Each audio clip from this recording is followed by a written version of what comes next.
দেখুন, এই তৃণমূল পরিচালিত শাসনকালে যে ধরনের একের পর এক ঘটনা এই তৃণমূলের নেতানেত্রীরা ঘটিয়েছে, এই ঘটনা শুধু এই দেশ নয়, এই বিশ্বে কোথাও এমন ঘটনা ঘটেনি।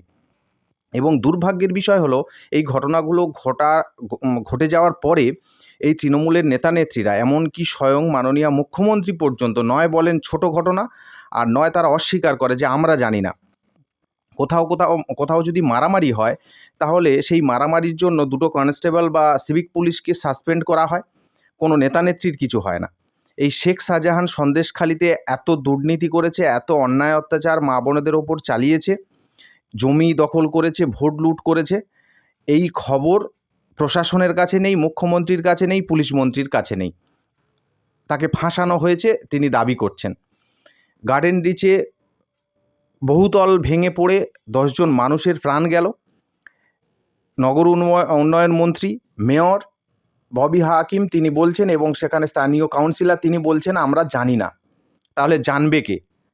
যখন আমি কোনো একটা ছেলেকে কোনো কাজে দেব বা বলবো যে হ্যাঁ একটা ভালো ছেলে আছে আপনার কোম্পানিতে, আপনি কাজে নেন, তখন তারপরে সেই ছেলেটা যদি কোনো অন্যায় করে, এটা নিশ্চিতভাবে আপনারা দেখবেন আমাকেই কিন্তু জিজ্ঞেস করবে যে দাদা আপনি বললেন এই ছেলেটা ভালো, কিন্তু এই ছেলেটা দেখুন এরকম অন্যায় করে চলে গেছে।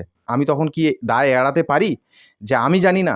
কারণ আমি বলেছিলাম, ভালো কাজ যখনই হচ্ছে তখনই আমি বাহবা নিচ্ছি। এই ববি ভালো কাজ করছে, হবি ভালো কাজ করছে, জাহাঙ্গীর ভালো কাজ করছে, শেখ শাহজাহান ভালো কাজ করছে।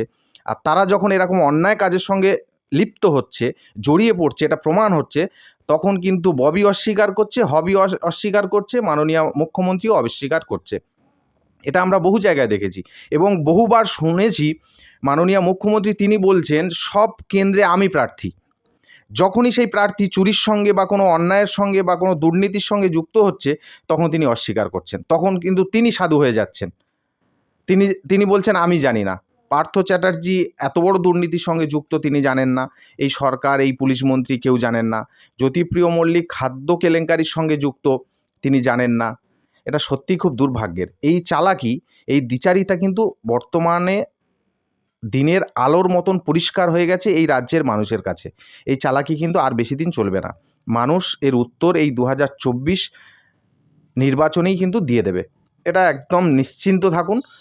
মানুষ এই যে ধান্দাবাজি, এই যে চুরি, এই যে দুর্নীতি যুক্ত সরকার এবং এই তৃণমূল কংগ্রেসের নেতানেত্রীরা যে কীভাবে এর সঙ্গে যুক্ত, একটা কাউন্সিলর 5 কোটি টাকার গাড়ি চড়ে তার দপ্তরে আসে, এটা ভাবলে অবাক হয়, অবাক হতে হয়। এই রাজ্যের মানুষ ভাবছে যে এটা সত্যি সম্ভব।